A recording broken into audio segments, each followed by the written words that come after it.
The Flux? What's the flux? Hello and welcome back to Doctor Who What the Flux, episode 2, The War of the Sontarans. Once again, I'm joined with Luke. Hello, everyone. So, the big question is, did we find this episode exciting or was it terrible? We'll have to wait and see. So, if you haven't checked out the Halloween Apocalypse episode, check it out and then come back to this to see our ongoing thoughts with Doctor Who Flux. So, should we dive right into War of the Sontarans? Yeah, we might as well. That's why we're here. That is. So, do you want to Yeah. start off? How do you feel about it? It's another solid one, to be honest. I don't know whether I preferred it to Halloween Apocalypse or not. I feel like they both excel in different areas. Like this one's definitely much more focused. Like you could see a beginning, middle, and end with the Sontara plot line. And I imagine that's probably wrapped up now. We'll maybe see like a cameo or something from one of them towards the end. But I think other than that, we're done with them now. And it certainly has scale in a different way, doesn't it? Like we had the universe being eaten by the Flux last time. This time we have a huge CGI battle, the likes of which I don't think we've ever seen in Doctor Who before. Yeah, it's very much the history of it now, isn't it? How the flux is affecting history. Yeah, certainly. I like how different races are taking advantage of things. Like we got that hint with the Sontarans towards the end of last episode about how they're gonna make use of this. And here we go with War of the Sontarans. And what a pre-title sequence it had as well. Oh, I absolutely love the pre-title sequence. I think that it was such a strong sort of cold opening for it. Um, Absolutely brilliant. Like the house, is it Lungbarrow? Was that a That's pre-title sequence or was that yeah. straight? I swear. Oh that yeah, was a yeah, pre- it was. Yeah, Yeah. it was. Yeah, it was the previously, then we jumped into that. Then she woke up in Crimea. Yeah, sorry. Yeah. So we've got that nice little bit of extended talk of that sort of very surreal, sort of weird house, which, I can see Chibnall going down the lung barrow route. He's sort of took the band-aid off the cannon plaster. So I feel like Chibnall's the one who's going to go, this is Lungbarrow, the house of Lungbarrow. He's done the Timeless Children stuff. So, you know what? Cannon for Chibnall is just a massive playing ground. And we're seeing Yeah, that I now, guess so. really. Yeah, So, and then leads up to get introduced to Mary Sequel quite quickly. mm, And then get introduced to Sontarans very quickly as well, with that even a Sontar Ha there to lead us into the titles. I'm glad they kept that. Yeah, I'm same. It just fits their sort of comedic brutishness, really, I think. But yeah, I absolutely love that. Sort of the direction for that scene was great. Just I love that setting. Sort of the mist and just the whole confusion of it all. It's just brilliant. I mean, one thing I did find a little bit annoying, I guess, is that Jodie had to sonic one of the soldiers to see if he was dead. Like, I think Yeah, they're still overdoing it a bit, aren't they? that could have been one of the moments where the doctor used her brain and just checked for pulse. Yeah, like I think even in the TARDIS last week, we had her like sonicking the um like goo that was coming out of one of the columns. Yeah. Like couldn't we maybe got a fault locator? Couldn't we have like one of those just on the console now and just had a little moment like that? Because it's something going wrong with the TARDIS. Surely you check the TARDIS instruments rather than sonicking it. But I mean, speaking of the TARDIS going wrong, the TARDIS had no doors for most of the story. So yeah, we're continuing that, and then at the ending, you had that sort of weird substance in there, what's sort of been growing in the TARDIS as well. So it's all sort of still interconnecting, and this is one thing what I love about this one. That I feel like the interconnecting stories within it just feel a lot more tighter. But it's not like here's this character's little backstory, how they're linked to the Flux. This is how it's all sort of tying in now, really. So we're sort of getting a much more tighter, concise bits of the story now. yeah. Like it's because you would think that if the TARDIS was working, and I mean that was even Jodie's plan originally, just to the Doctor's plan, Yeah, just to fly off and go rescue Dan and Yaz, deal with the Flux, and then clean up Sontarans afterwards. But no, she's stuck there now. So that was a nice way to force her into dealing with the Sontarans and not be sitting there the whole episode wondering why is she not just going off and dealing with this later instead? Like when the whole universe is at stake, you got to have your priorities there. But no, she's stuck here. She might as well lend a hand. And then, yeah, when we do get inside the TARDIS, things are going even weirder in there. So, yeah, I just think it's shaping up well. I mean, I don't think we're going to get all the answers for the TARDIS just yet. I think we're going to focus more on sort of the division side next week, but I'm sure we'll cover that at the end.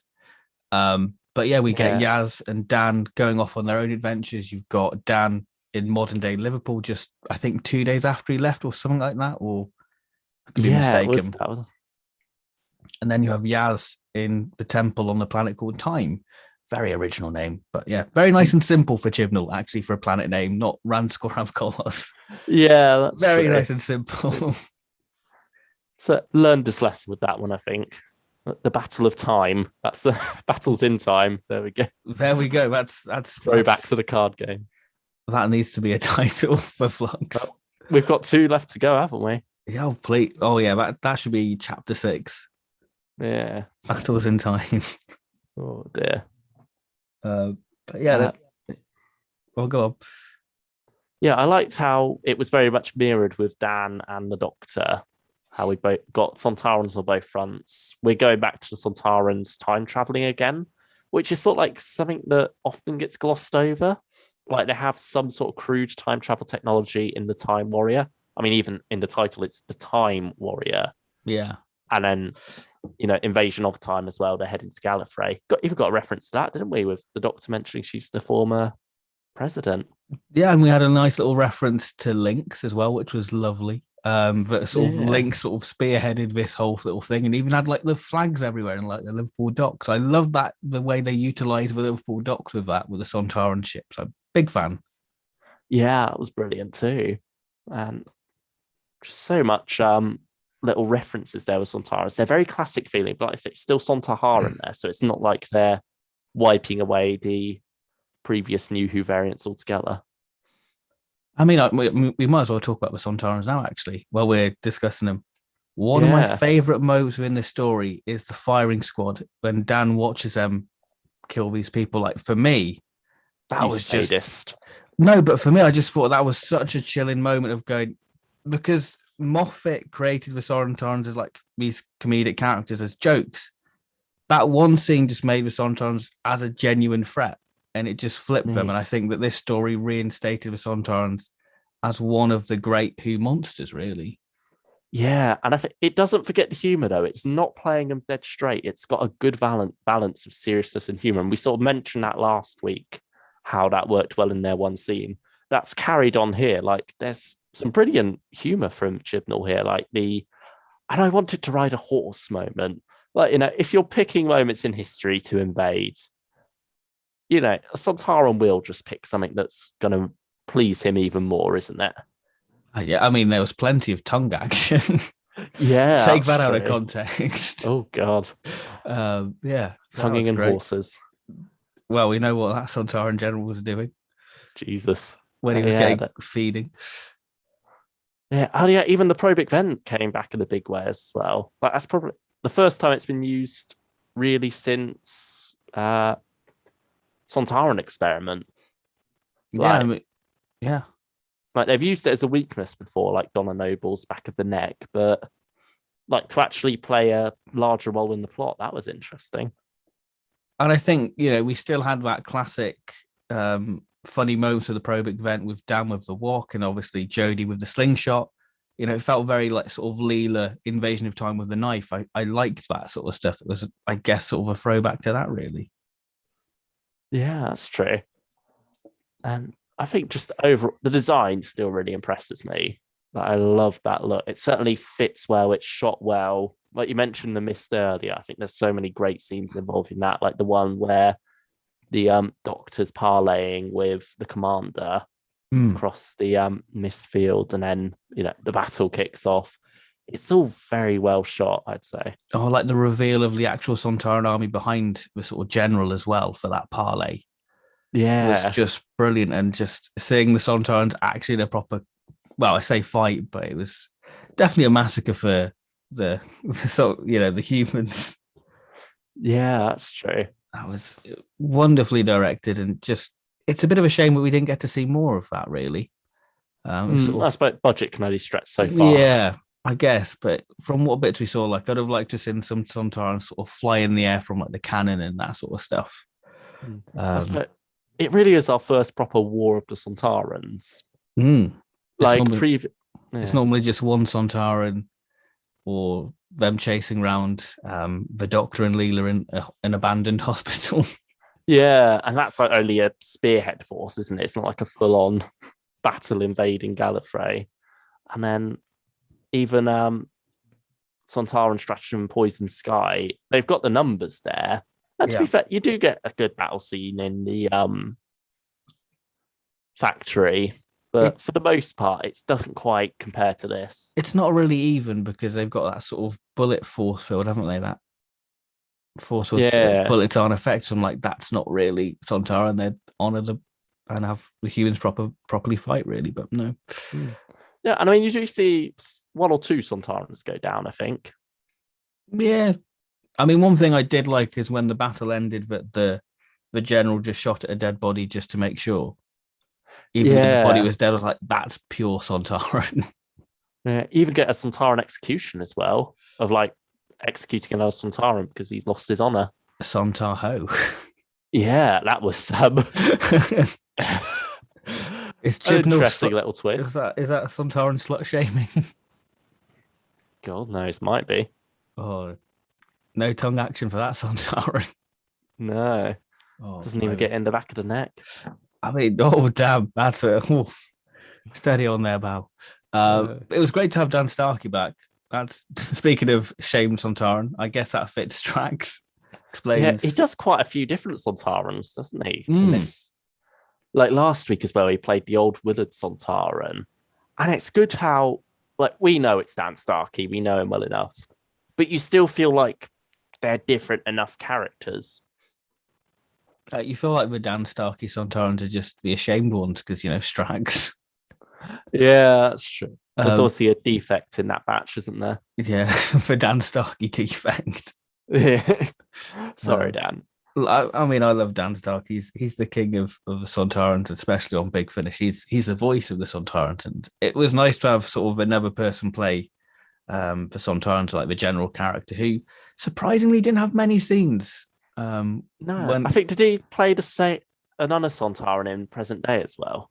The one who ordered the execution, or was that different?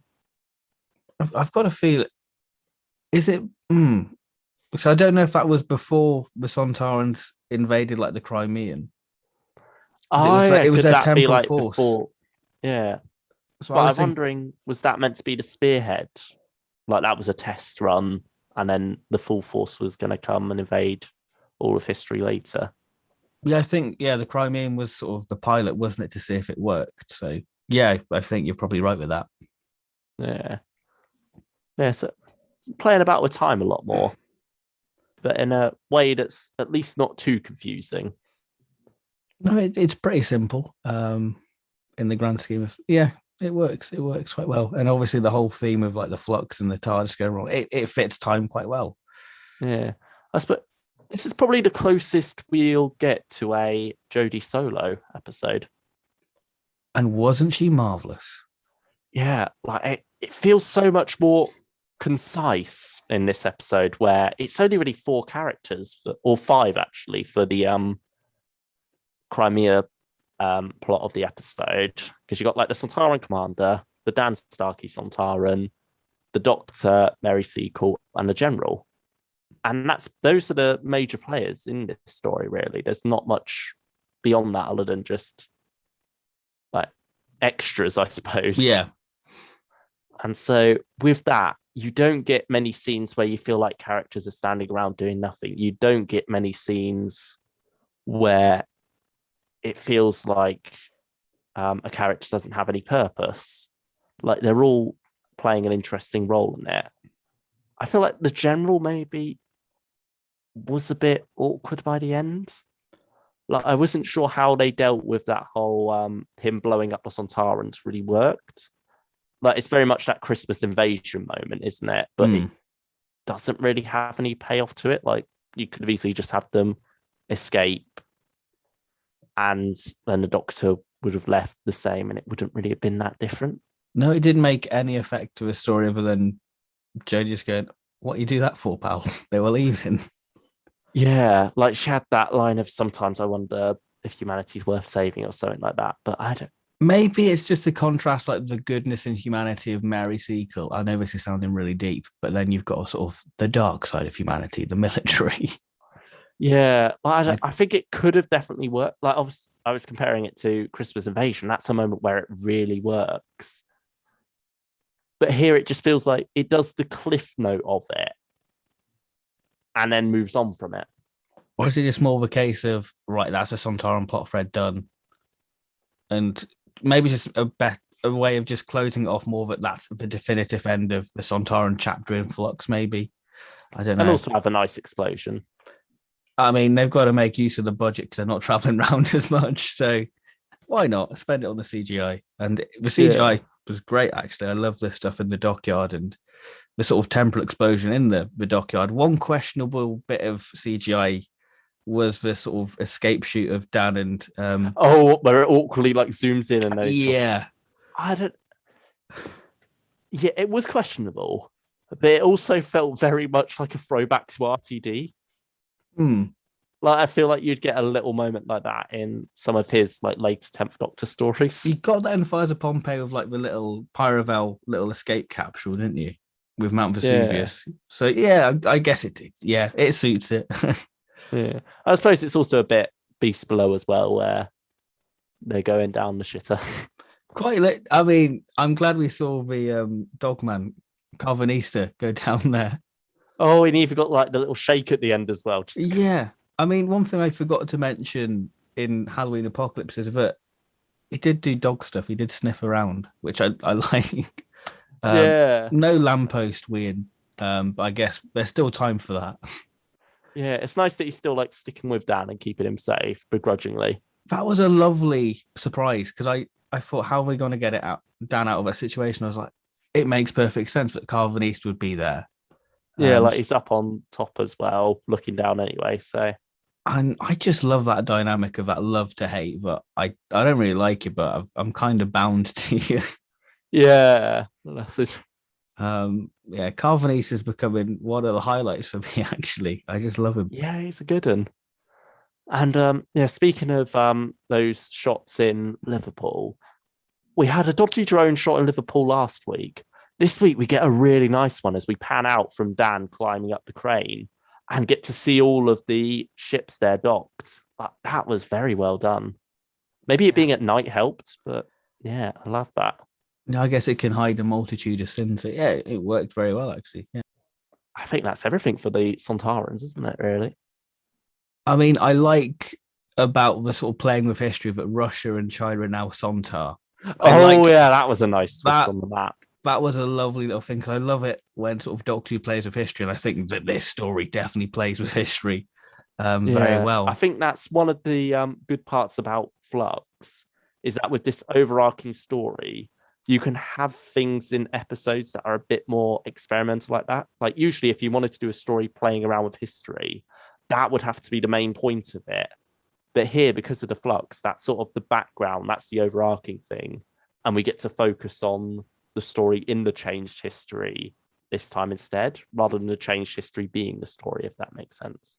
Yeah, that makes sense. Definitely does.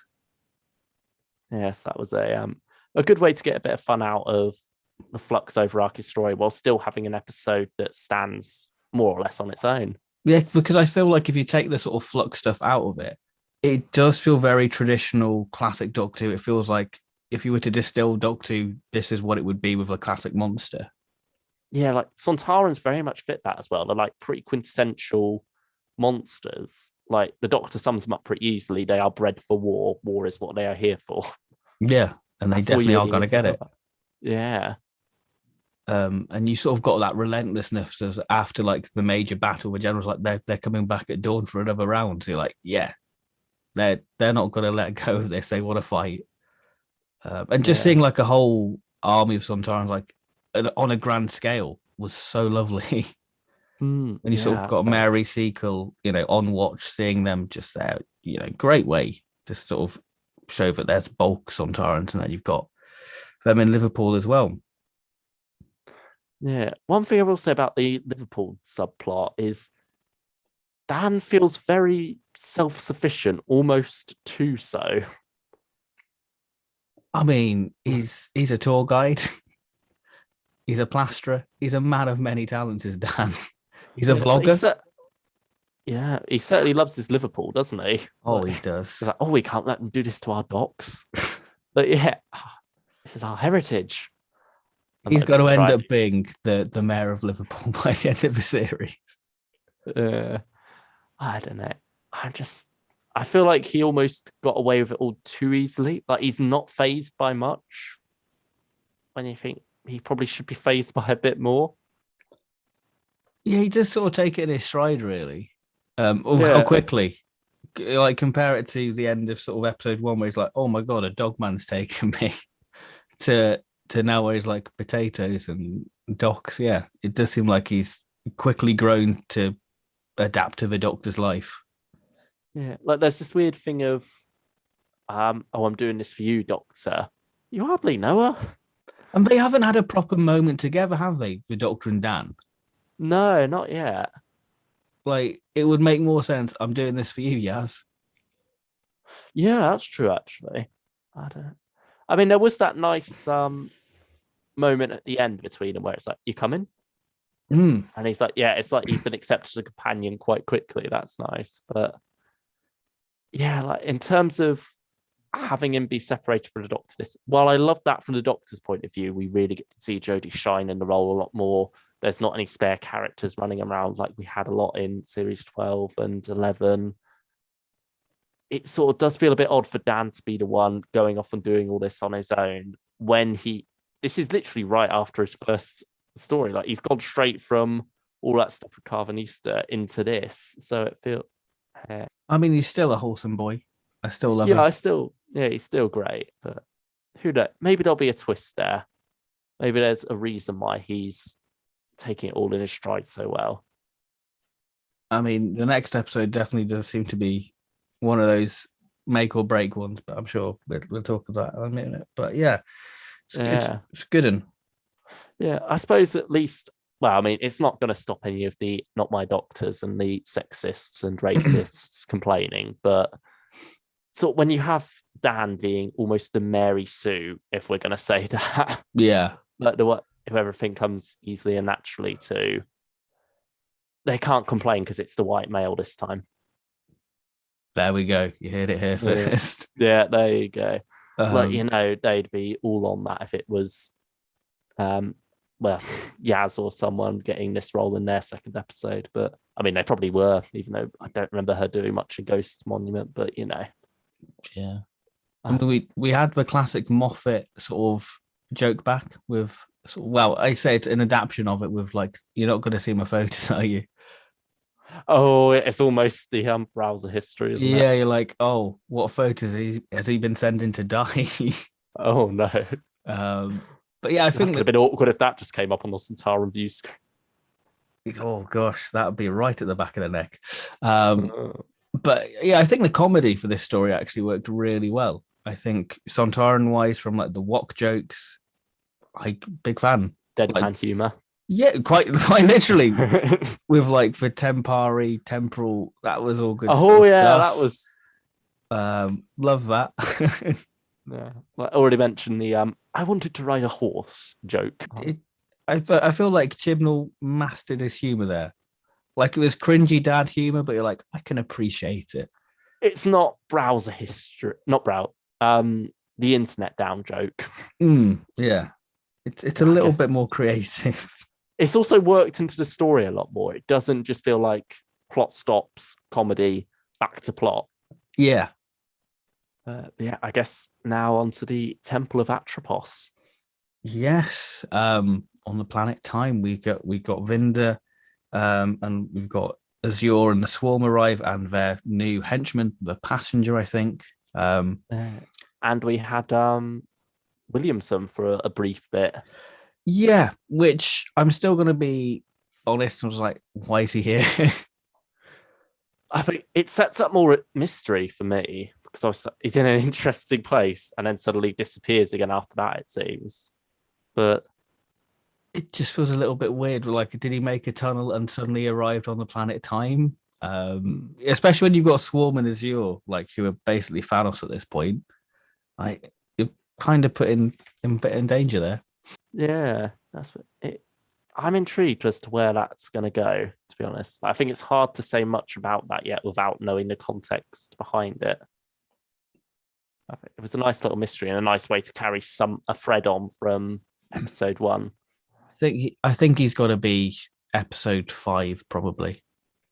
Yeah, like I said, we're sticking with Time next week, probably getting a bit more about Swarm and Azure, and then on to Weeping Angels week after that. But which I think is it the 1960s? I think yeah, 67. 67, and then I think I that's know begun. I think one episode's 1920s because I think we've seen Dan and Yaz in historical get-up. So that could maybe, I don't know, we'll have to see how it all links. Yeah, Well, I that suppose could be with Weeping Angels showing up as well, that could also be the same episode, couldn't it? Like, it might not all be in the same time. yeah, especially with what's happening with Flux, especially episode 1. There's so much going on, so you just have to wait and see with all these events sort of happening all at once for it, really.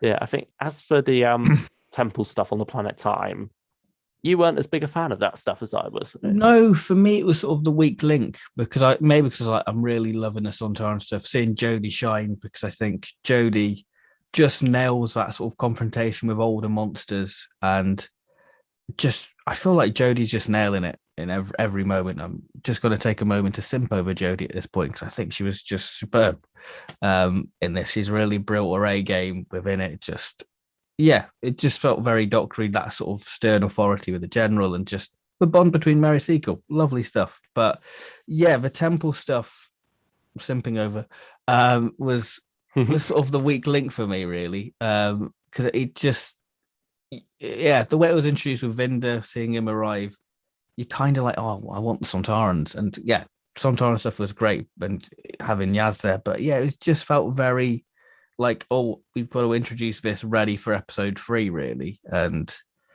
it just felt a little bit stilted. It felt very sort of season 15, 16 for me with like the little triangular floaty things. It felt very, yeah, they very much felt Stones of Blood, didn't they? yeah, I couldn't understand them that well, could you? It was just repair, wasn't it? That's all I could make out what they were saying. Yeah, there was the odd line that just felt very fuzzy, but I get that. But yeah, you seem to like it. But I like the idea of the temple with like these 6 guardians of time. People are saying that they could turn out to be weeping angels. That's an interesting theory. For this temple, it's basically, is it guarding time, keeping time stable, and obviously this is why time's becoming in flux now because they've been destroyed. Yeah, that seems to have something to do with it. And then Yaz and Vinda get fitted in there at the end for the cliffhanger. Did you notice that line about Yaz is not a former police officer in it? Oh yeah. Yeah, she went full on with that, didn't she? Yeah, she was like, That was unless it's something to do with like the Weeping Angels, I don't know. Yeah, because we see her in a police uniform in the trailer for next week. Yeah, that's an interesting little thing to sort of point out, I guess. Yeah, is it a mistake or is there a plan at work here? I mean, let's begin speculating. I mean, I did a little bit of Googling about what Atropos is, and it is an ancient Greek, I think, part of ancient Greek mythology. Yeah, and the fates, isn't it? Yeah, it's goddess of fate and destiny. So will that tie in with the 13th Doctor's sort of demise? But we sort of start to begin the foreshadowing of the end of 13. Yeah. Or is it just like the fate of the entire universe in general? And that's what's connecting it with the flux? Or Jodie connects to one of those pillars and that's how time's restored. I don't know. So they use that sort of time energy. She's got Artron energy. To wait and see for that. Yeah. It's interesting to hear that Swarm and Azure had been there before. And they sort of been locked out, haven't they?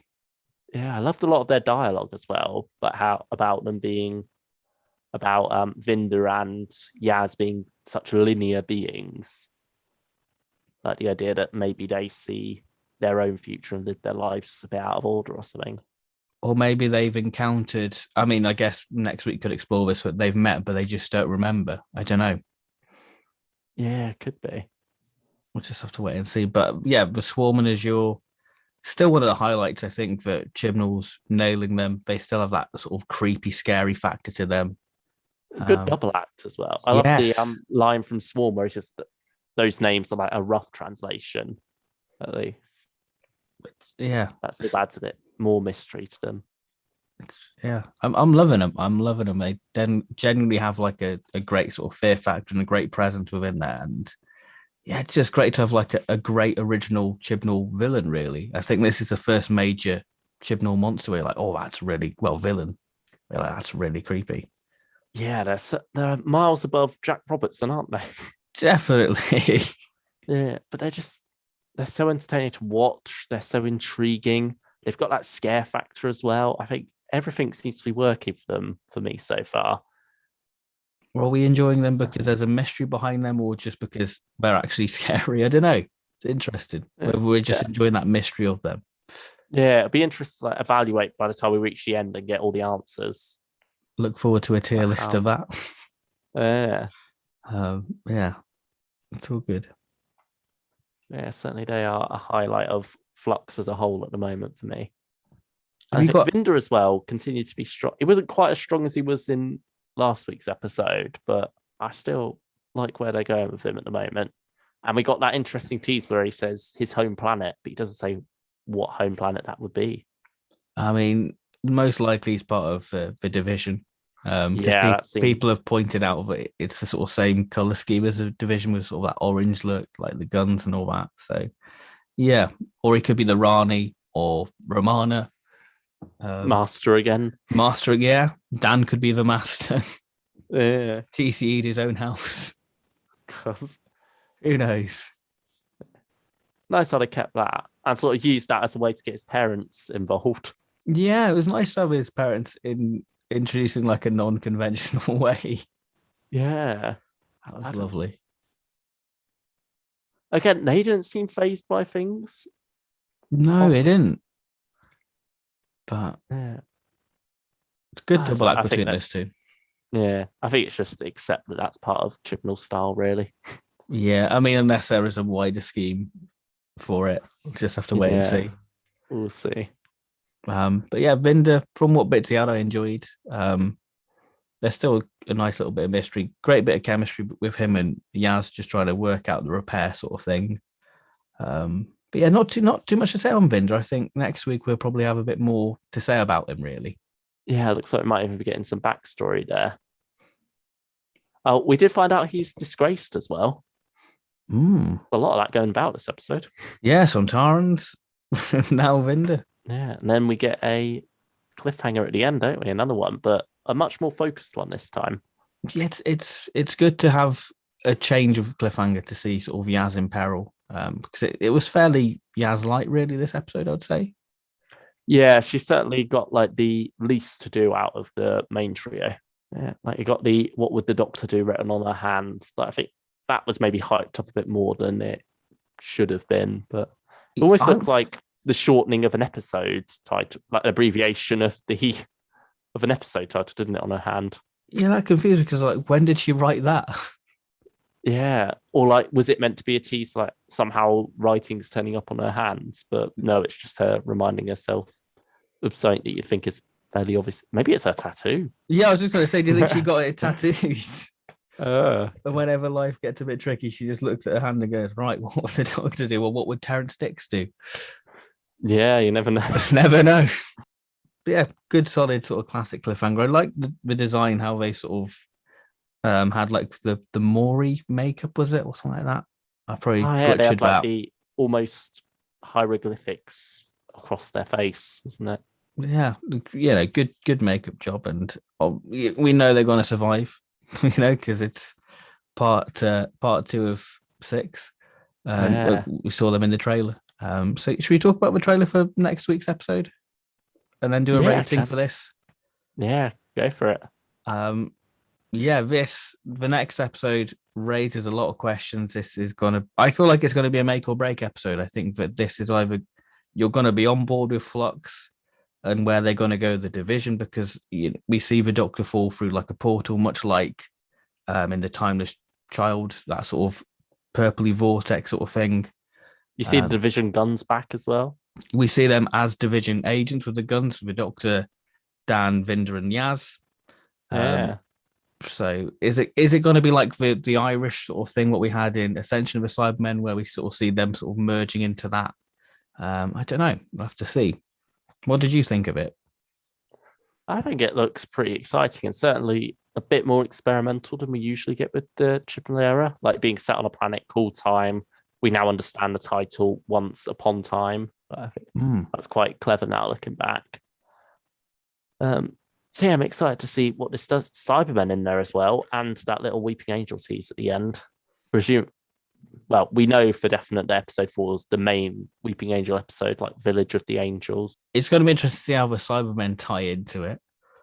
Unless for Masters, isn't it? With the Cyber Lords or Cyber Masters, was it? Yeah, Cyber Masters, wasn't it? And yeah, we certainly still got a few surprise guest casts to come. We're meant to. Fingers crossed, Joe Martin's next week. Yeah, but that would definitely make sense to get her in there, especially if they're going with like the division plot thread of exploring that. That'd be interesting. Maybe get Carvanista's backstory of how he joined the division. I feel like this could be quite a heavy episode for this chapter of Flux. Yeah, we still got a lot of characters from the trailer we haven't yet met, like the one played by guy from In-Betweeners. Oh, Blake Harrison. Yeah. Like we haven't seen him yet, or the girl he was with in the trailers. Yeah, I thought maybe that could be next week. Yeah, I think Kevin McNally's character looks to be coming in Village of the Angels. Yeah, that makes sense with the costume and everything. Yeah. Yes, but we still haven't met that general guy as well. No, we haven't. No. It's exciting when you think back on that trailer and think how much we still haven't quite seen yet, but we still know very little about what's to come. Which is the most exciting thing. I mean, we can bash sort of the secrecy of this era, but it is nice sort of going in with that sort of unknown sort of feel to it, really. I think that trailer got the secrecy right because it gives you loads of different things. Like we've got the Ood there as well. We haven't seen them yet. Yeah, that's true. But also it didn't spoil anything. Like there's still loads of twists and turns that we've had already.